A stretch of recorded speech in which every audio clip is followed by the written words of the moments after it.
आप सभी को राधे राधे, जय श्री कृष्णा। लड्डू गोपाल की लीला कथाओं के साथ आपका एक बार फिर स्वागत है मेरे चैनल में। दोस्तों, जो लोग लड्डू गोपाल की लीला कथाओं पर भरोसा करते हैं, उन पर विश्वास करते हैं, ठाकुर जी के प्रति मन में भाव रखते हैं, उन पर भी ठाकुर जी की कृपा अवश्य होती है। आज की यह लीला कथा दिल्ली में चांदनी चौक से हमारे साथ शेयर की गई है।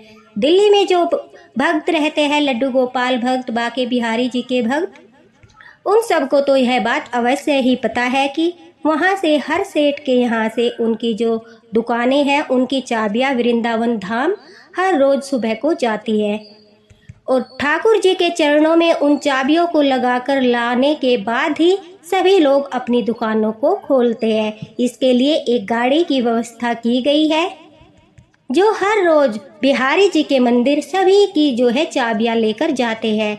हर दुकानदार ने अपनी दुकान की 2 चाबियों का गुच्छा बनाया है। एक जो बिहारी जी के चरणों में लग कर आती है, उससे अपनी दुकान खोलते हैं और दूसरी चाबियां ठाकुर जी के चरणों तक पहुंचा देते हैं। और यकीन मानिए, ठाकुर जी का आशीर्वाद सभी सेठ और सेठानियों पर, उनके परिवार पर भरपूर रूप से बना हुआ है। उनके घर में हर प्रकार की आखानंदी है। उन लोगों का यह श्रद्धा विश्वास ही है, भाव ही है और बिहारी जी के प्रति प्रेम ही है कि वह इतनी दूर मतलब कि अपने दुकान को खोलने से पहले देखिए कितना अच्छा भाव है, ठाकुर जी का आशीर्वाद लेते हैं। वहीं से एक सेठ जी ने और सेठानी ने हमारे साथ यह लीला कथा शेयर की है। बिहारी जी के जितने भी भक्त हैं, उन सब के यहाँ लड्डू गोपाल स्थापित है और बिहारी जी के मंदिर में आप सभी को पता है कि जब पट बंद होते हैं, शाम को दर्शन करने के बाद बिहारी जी के वस्त्र बदलकर उन्हें चरण सेवा दी जाती है। उनके चरणों को दबाया जाता है ताकि बिहारी जी पूरा दिन व्यस्त रहते हैं, अपने भक्तों की प्रार्थनाएं सुनते हैं, उन्हें दर्शन देते हैं। तो यह भाव होते हैं सबके, वहाँ जो पंडित है और सभी जो कर्मचारी है और जो भी बिहारी जी के भक्त है, सबका यह भाव होता है कि हमारे बिहारी जी खड़े खड़े थक गए, तो उन्हें चरणों की सेवा दी जाती है, उनके चरण दबाए जाते हैं, उसके बाद ही उन्हें विश्राम कराया जाता है। अब सेठ जी के घर में भी लड्डू गोपाल की सेवा होती है। उनकी घर में बाल गोपाल लड्डू गोपाल विराजित है और वह लड्डू गोपाल को भी हर रोज रात को जो है उनके चरणों में देसी घी से मालिश करके उन्हें सेवा देते हैं, उसके बाद विश्राम कराते हैं। उनका भाव है कि लड्डू गोपाल जो है पूरा दिन उछल कूद करते हैं, लीलाएं करते हैं, सारा दिन सज संवर कर मंदिर में बैठते हैं। तो हमारे बाल गोपाल जो ठाकुर जी का बाल स्वरूप है, वो थक जाते हैं। उनको आराम दिलाने के लिए सेठानी जी जो है रोज देसी घी को गर्म करके हल्के हाथों से उनके चरणों में, उनकी कमर पर मालिश करती है ताकि लड्डू गोपाल को आराम मिले और वह आराम से विश्राम कर सके। यह उनका भाव है और बड़ा ही प्यारा भाव है। हर लड्डू गोपाल भक्त को पता है कि लड्डू गोपाल को यह सेवा दी जाती है। सभी लोग विश्राम कराने से पहले, आप भी कराते होंगे, लड्डू गोपाल के चरण दबाते होंगे, उनकी जो कमर है उसको दबाते होंगे, लड्डू गोपाल के हाथों को हल्का हल्का सा सहलाते होंगे ताकि उन्हें थोड़ा सा आराम मिले। लड्डू गोपाल जो हमारे हैं वो बड़े ही कोमल है, बड़े ही नाजुक से है, बड़े ही प्यारे हैं, तो सारा दिन वो थक जाते हैं। इसलिए हर भक्त जो है उन्हें सुलाते टाइम लोरी गाकर, हल्का हल्का हाथों से उनके चरणों को दबाकर, या फिर कोई कोई भक्त उनकी मालिश भी करते हैं चरणों की देसी घी से, इस तरह से विश्राम कराते हैं। और यह प्रेम भाव है जिसे पाकर ठाकुर जी भी प्रसन्न होते हैं। उसी प्रकार से सेठानी जी भी हर रोज लड्डू गोपाल को यह चरण सेवा देती है। उनके घर में सभी जो है लड्डू गोपाल को बहुत प्रेम करते हैं। उनका एक बेटा है, उनकी एक बेटी है जिसने अभी 10वीं की परीक्षाएं पास की है। उनका बेटा है जो उसने अपना ग्रेजुएशन कंप्लीट कर लिया है। बिहारी जी की कृपा से बड़ा ही अच्छा काम चल रहा है सेठ जी का और सेठानी जी का। जब भी वह काम पर जाते हैं, लड्डू गोपाल का आशीर्वाद लेकर जाते हैं और फिर लौटते समय लड्डू गोपाल के लिए कुछ न कुछ लेकर अवश्य आते हैं। घर में बड़ी ही सुंदर सुविधा लड्डू गोपाल जी को दी गई है। उनका अलग से रूम है, उनका बेड है, उनका झूला है, उनका सिंहासन है, हर सुविधा लड्डू गोपाल जी को दी गई है। क्योंकि जिसकी आर्थिक स्थिति जिस प्रकार की होती है उसी प्रकार की वह सेवा देते हैं। अब ठाकुर जी भी अपने भक्तों को तो यह नहीं बोलते कि मुझे यह सेवा चाहिए वह सेवा चाहिए। अब जो भाव होता है उसी भाव के अनुसार हम उनको सेवा देते हैं और वह हमारी सेवा से प्रसन्न होते हैं। लेकिन दोस्तों एक नियम बन जाता है, जिस प्रकार की सेवा हम रोज करते हैं उसी प्रकार की सेवा को हमें नित्य नियम से करना पड़ता है। अब सेठानी जी ने चरण सेवा करना शुरू किया था तो अब उन्हें पूरी तरह से वह निभाती भी थी। हर रोज लड्डू गोपाल के चरणों की मालिश करती थी। सेठ जी कहते हैं कि एक दिन अचानक से हम दोनों को जो है अपनी रिश्तेदारी में जाना पड़ा। हम सुबह के टाइम निकले थे और यही था कि हम शाम तक वापस लौट आएंगे, लेकिन किसी वजह से हम लेट हो गए। तभी सेठ जी ने जो है अपनी बेटी को कॉल लगाया और अच्छे से उन्हें समझाया कि बेटा आज ठाकुर जी को विश्राम करा देना और उन्हें चरण सेवा देना मत भूलना। सेठानी जी ने भी अपनी बेटी को अच्छे से समझाया कि हल्के से घी को गर्म करके ठाकुर जी के चरणों में प्रेम से जो है मालिश कर देना। अब बच्चों को माता पिता जिस प्रकार के संस्कार देते हैं बच्चे भी उसी तरह से करते हैं। तो यह हमारा दायित्व होता है कि हम अगर ठाकुर जी की सेवा करते हैं तो थोड़ा थोड़ा हमें बच्चों को भी सिखाना चाहिए। अब अपनी बेटी से बात करने के बाद सेठ और सेठानी जी जो है दोनों निश्चिंत हो जाते हैं कि हमारी गुड़िया जो है अच्छे से ठाकुर जी को सेवा देकर उन्हें विश्राम करा देगी और हम जल्दी ही सुबह यहाँ से निकल जाएंगे। सेठ जी कहते हैं कि उसके पश्चात खाना वगैरह खाकर हम दोनों जो है विश्राम करने के लिए चले गए और वहीं से ही हमने मानसिक रूप से अपने लड्डू गोपाल को प्रणाम किया, ठाकुर जी को प्रणाम किया और सोने की कोशिश करने लगे। लेकिन उन्हें नींद ही नहीं आई। न तो सेठ जी को नींद आ रही थी और न ही सेठानी जी को नींद आ रही थी।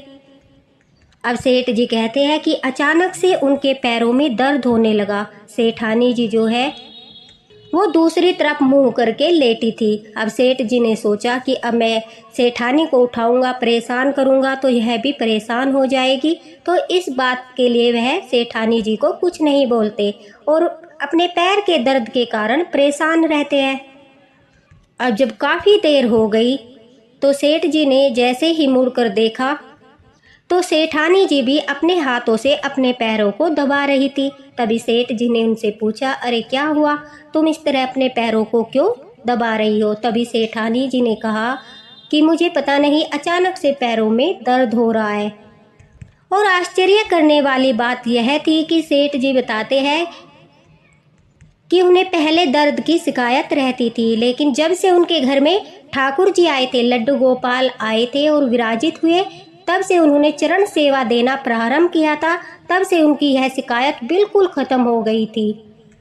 तो वह दोनों इसे ठाकुर जी की कृपा मानते थे। दोनों शरीर से तंदुरुस्त थे, हट्टे कट्टे थे।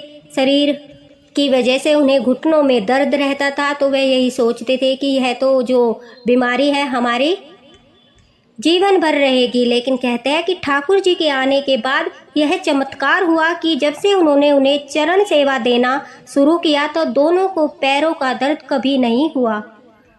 और यह बात वह जानते थे कि यह सब ठाकुर जी का ही चमत्कार है, लड्डू गोपाल का ही चमत्कार है। अब उनके मन में यह बात भी आती है कि आज तक तो ऐसा नहीं हुआ, ठाकुर जी की कृपा से पहले कभी दर्द नहीं हुआ। अभी हम काफ़ी दिन से ठीक थे, लेकिन अचानक से फिर से वही अनुभव हो रहा है, वही दर्द हो रहा है। अब सेठ और सेठानी जी दोनों सोने की कोशिश करते हैं, लेकिन लड्डू गोपाल की तरफ से वह अभी निश्चिंत थे। यही करीब सुबह के 4 बज गए। दोनों को पूरी रात जो है नींद नहीं आई। दर्द के कारण हल्का हल्का मीठा मीठा दर्द उनके घुटनों में होता रहा।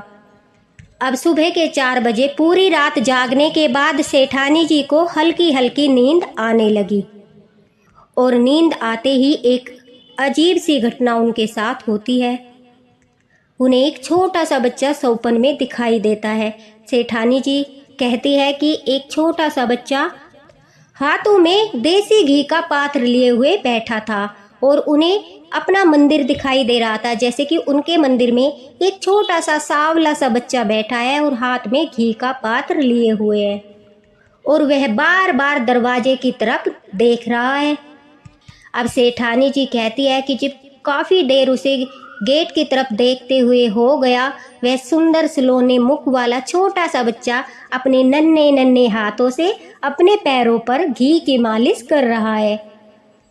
अब सेठानी जी को यह देखकर बड़ा ही प्यार आ रहा था कि छोटे छोटे कोमल हाथों से इतना छोटा बच्चा अपने पैरों की मालिश कर रहा है धीरे धीरे, और बार बार जो है नजरें उठाकर गेट की तरफ देख रहा है। ऐसा लग रहा था मानो वह किसी का इंतजार कर रहा है। लेकिन सेठानी जी तो उस बच्चे के रूप पर मोहित हुए जा रही थी। इतना सुंदर स्वरूप था और इतनी प्यारी लीला थी कि नन्हे नन्हे हाथों से अपने पैरों की मालिश कर रहा है छोटा सा बच्चा, प्यारा सा बच्चा।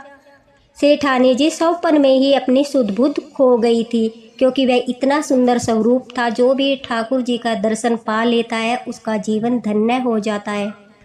आप भी महसूस करके देखिए, छोटा सा नन्हा सा प्यारा सा मुखड़ा और नन्हे नन्हे हाथों से जब मालिश कर रहा है अपने चरणों की, तो किस प्रकार का अनुभव होगा। आप महसूस करके देखिए, कितना आनंद आएगा।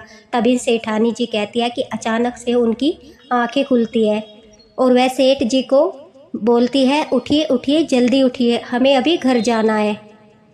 सेठ जी एकदम से चौंक जाते हैं और सेठानी जी से पूछते हैं कि क्या हुआ। तो वह सौपन की बात बताती है। कहती है कि मेरा लल्ला मेरा इंतजार कर रहा है, मेरे ठाकुर जी जो है इंतजार कर रहे हैं। मुझे ऐसा लग रहा है कि गुड़िया उन्हें चरण सेवा देना भूल गई। अब सेठ जी कहते हैं, अरे नहीं नहीं, तुम्हारे मन का वहम है, हमने बेटी को बोला था, वो भूल नहीं सकती, उसने कर दिया होगा। तभी सेठानी जी कहते हैं, नहीं नहीं, मुझे बेचैनी हो रही है। जब हम लड्डू गोपाल जी के साथ भाव से जुड़ते हैं, उनसे प्रेम करने लगते हैं, तो वह हमें अनुभूतियाँ कराते हैं, अनुभव करते हैं। जैसे हम उनके बगैर नहीं रह पाते, वह भी हमारे बगैर नहीं रह पाते। लड्डू गोपाल अपनी मैया का इंतजार कर रहे थे कि कब मैया आएगी, चरणों की मालिश करेगी और मैं आराम से विश्राम करूँगा। अब सेठानी जी तो बेचैन हो जाती है। सेठ जी से कहते हैं, नहीं नहीं, हमें अभी निकलना होगा, लड्डू गोपाल इंतजार कर रहे हैं, मैं और नहीं ठहर सकती। अब सेठानी की बात सुनकर सेठ जी को भी लगता है शायद सेठानी सही कह रही होगी। वो तुरंत ही गाड़ी लेकर निकल जाते हैं और घर आकर जो वो देखते हैं, उस दृश्य को देखकर दोनों ही आश्चर्यचकित हो जाते हैं। सेठ जी कहते हैं कि वह आते ही सबसे पहले मंदिर में जाते हैं और मंदिर में जाकर जब उन्होंने देखा तो उनके होश उड़ गए। उन्होंने देखा बाल गोपाल, लड्डू गोपाल अपने बेड पर बैठे थे। वह लेटे हुए नहीं थे, वह बैठे थे। अब यह देखकर सेठ जी को बड़ा गुस्सा आता है कि बेटी ने यह क्या अनर्थ कर दिया। पूरी रात बाल गोपाल ऐसे ही बैठे रहे, उन्हें विश्राम नहीं कराया। बच्चे इतने लापरवाह कैसे हो सकते हैं। अब बच्चे सो रहे थे, दरवाज़ा जो है उनके नौकर ने खोला था। अब बच्चों को वह आवाज़ लगाते हैं, उनकी बेटी दौड़ी दौड़ी आती है। सेठ जी जो है बेटी को डांटने लगते हैं। अब बेटी घबराकर रोने लगती है। वह कहती है बार बार कि मैं लड्डू गोपाल को विश्राम कराया था। हाँ, यह सत्य है कि मैं उन्हें चरण सेवा देना भूल गई, क्योंकि आपका फ़ोन रखते ही मेरे फ्रेंड का फ़ोन आ गया था। और आजकल के बच्चों को तो आप जानते ही हो कि फ़ोन वगैरह में ज़्यादा लगे रहते हैं। इस वजह से जो है सेठ जी की बेटी उस रात लड्डू गोपाल को चरण सेवा नहीं दे पाई।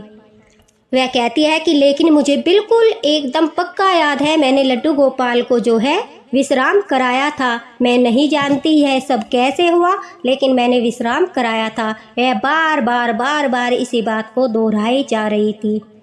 अब सेठ जी के घर में कैमरा भी लगा था, लेकिन ठाकुर जी वाले रूम में कैमरा नहीं था। दोस्तों, अब यह तो स्पष्ट हो चुका था कि उनकी बेटी जो है वो मंदिर की तरफ गई है, तो लड्डू गोपाल को उसने विश्राम तो अवश्य कराया था।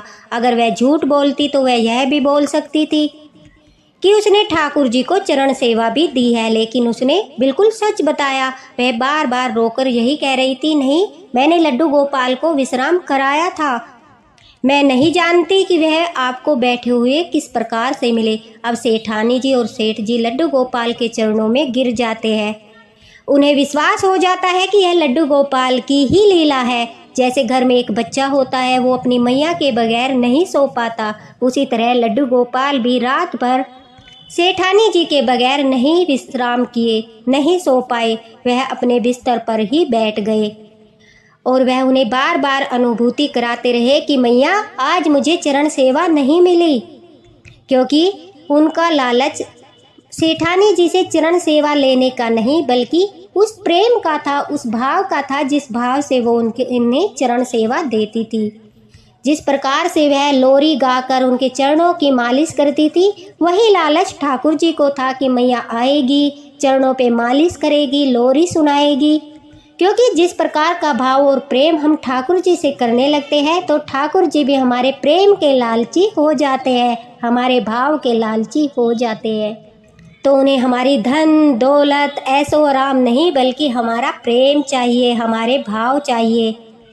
और उस भाव और उस प्रेम के लिए एक रात तो क्या, ठाकुर जी हर रात इंतजार करने को तैयार रहते हैं। अब सेठानी जी को और सेठ जी को बड़ा ही आश्चर्य हुआ कि ठाकुर जी किस प्रकार से बैठे हुए उनको मिले, अपने बेड पर बैठ गए और बार बार सपने में जो है उन्हें मालिश करते हुए दिखाई दे रहे हैं कि मैया जल्दी आओ, मैं आपका इंतजार कर रहा हूँ।